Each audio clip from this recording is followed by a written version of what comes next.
Okay, so we got the new Unearthed Arcana 2023 Player's Handbook Playtest 6 out. Let's do a deep dive on the Bard and see what has changed on the Bard class. So we look here at the Bard table compared to the original Bard table. And we have Expertise kind of changing around in level slightly. Counter Charm going to level 7. Superior Inspiration at level 18, used to be 20th, and Words of Creation now at 20th level. Prepared spells are just slightly different numbers. They're like within one of what they used to be before. And per the convention, they match the number of spells in slots. So that's a good match there.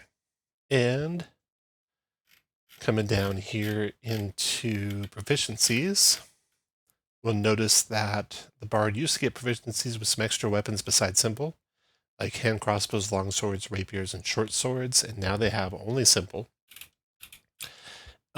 Starting equipment, like every class, they have a different amount of starting equipment. I don't like that for balancing the classes against each other. This looks like it might be a holdover in the rules. The spell slots, add all your bard levels to the appropriate levels from other classes to determine available spell slots. Prepare spells for each of your classes individually, referring to the spell slots of an individual class to determine the number and levels of the spells you can prepare for it. So I think you'd be looking at what you can prepare, and then the levels, you look at the spell slots. So I guess it kind of is correct. Okay, Bardic Inspiration changed just slightly, and these are the changes from the 2014, not necessarily from the first playtest. So they've taken some stuff back out of the first playtest, added some stuff to it, but I'm like referring all the way back to the 2014 Player's Handbook.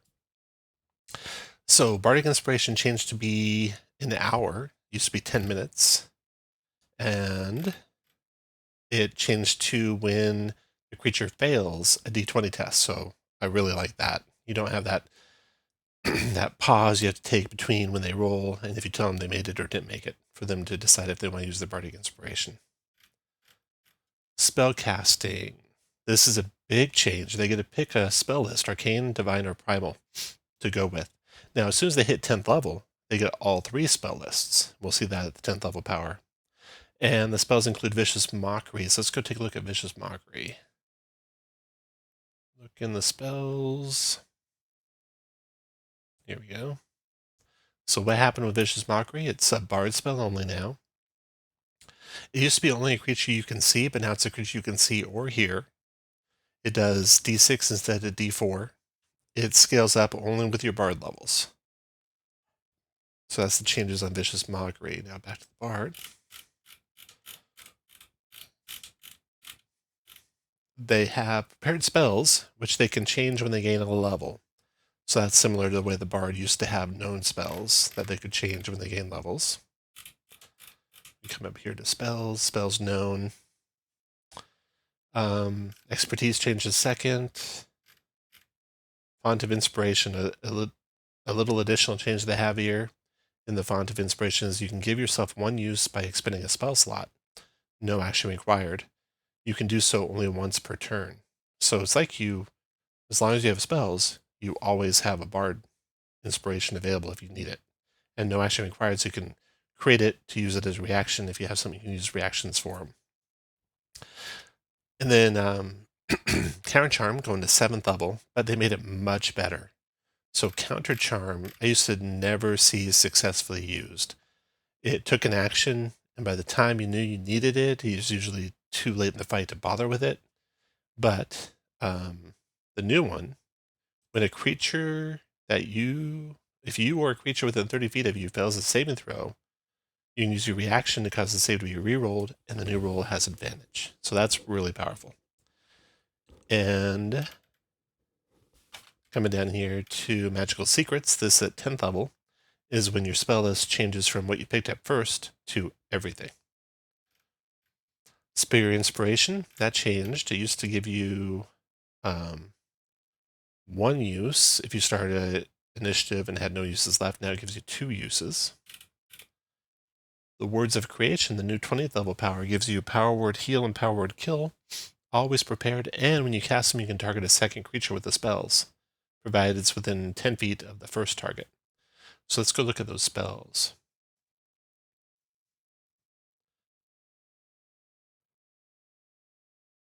All right, power words.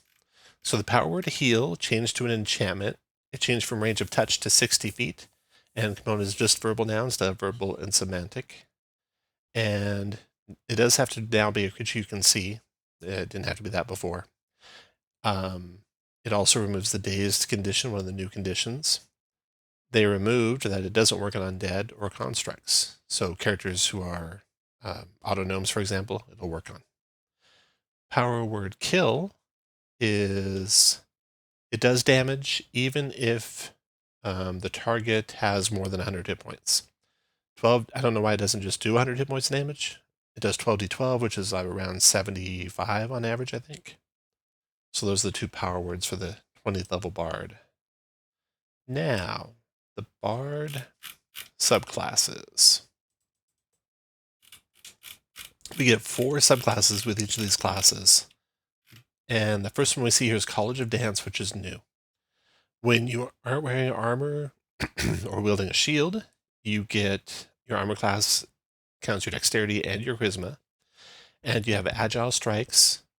When you expend a use of your bardic inspiration as part of an action, a bonus action, or reaction, you can make one unarmed strike as part of that action, bonus action, or reaction. You can use your dexterity instead of your strength for your attack rolls on your unarmed strikes. You can deal bludgeoning damage equal to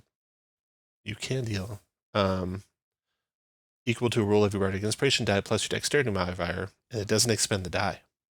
So you're going to be doing more damage. Inspiring movement at 3rd level. An enemy you can see ends its turn within 5 feet of an ally of yours who is within 60 feet of you. Use your reaction, expend one of your bardic inspiration dice, move up to half your speed, then roll your bardic inspiration die, and the ally can move up to a number of feet equal to 5 times the number rolled.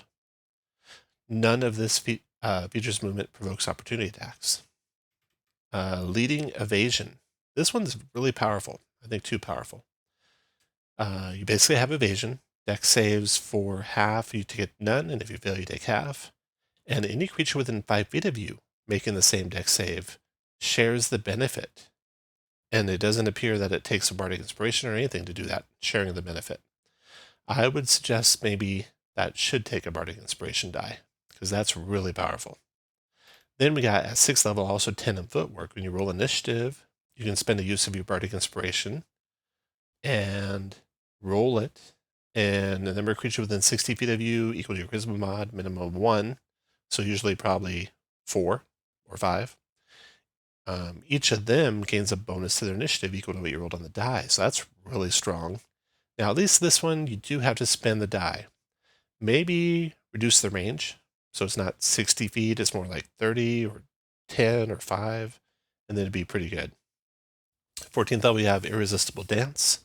You always have Otto's Irresistible Dance spell prepared. You can cast that without spending a slot once per long rest. And restore your use of the feature by spending 4 uses of your bardic inspiration. College of Glamour. Okay, College of Glamour. That's an existing one, so we can compare that to one that exists here. There we go. Looks like the enthralling performance has changed to Beguiling Magic. With it, you always have the Charm Person and Mirror Image spells prepared. Immediately after you cast an enchantment or illusion, you can cause a creature you can see within 60 feet of you to make a wisdom save, and they'll be charmed or frightened condition if they fail. For a minute, they can repeat the save each round. Once you use the benefit, you can't use it again until you finish a long rest. You restore use of the feature by expending 1 use of your bardic inspiration. No action required. The 3rd level Mantle of Inspiration only changes in one way, and that's the number of temporary hit points is now equal to 2 times the number you rolled on your bardic inspiration die. Instead, it used to be worth 5. Then you have Mantle of Majesty at 6th level. So this specifies now that you always have the command spell prepared. I think it almost used to assume that before, but it didn't really say it. The only difference with this one is you can restore your use of it by spending a spell slot of 3rd level. And then at 14th level, Unbreakable Majesty. Now it triggers on when you are hit, instead of just doing it when you're attacked. So I like that. College of Lore. That's an existing one. 3rd level bonus proficiency is the same. Cutting words the same, is except you can choose to trigger it when a creature succeeds on an ability check or an attack roll, instead of before you know whether or not they succeed or not.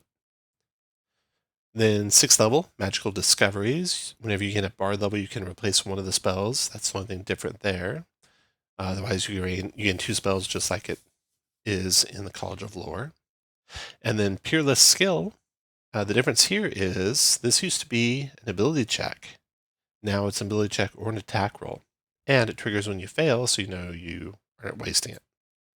On a failure, the Bardic Inspiration isn't expended. That's also new compared to what it was before. And finally, College of Valor. So College of Valor, here it is before. You don't get these proficiencies. Yeah, you do. Martial training. Simpler martial weapons. As a spellcasting focus, proficiency with martial weapons, armor training with medium armor and shields. So that's the same. Combat inspiration, the same, except the defense is when the creature is hit, so you know you're not wasting it when you use it. Extra attack, the same. Battle magic. After you cast a spell, it used to be when you use your action to cast a bard spell, so it's any spell now. Interesting. So that's the bard. I like the direction the changes are going. They're more, like tightening up the classes. A little bit of new ideas in there, but not too many that'll kind of, offset balance that we just tried to fix with the update. So I will check in with you later and let you know when I have the next one. I'll do the cleric next. Let me know in the comments below what you think of the updates to the bard class. I didn't mark a single, well, let's see. What did I mark here? I marked some things in College of Dance. Some little tweaks I'd say. Other than that, gosh, I didn't mark anything that I would change. That's really good. I like the direction there. All right, thanks for watching, and I'll see you guys next time.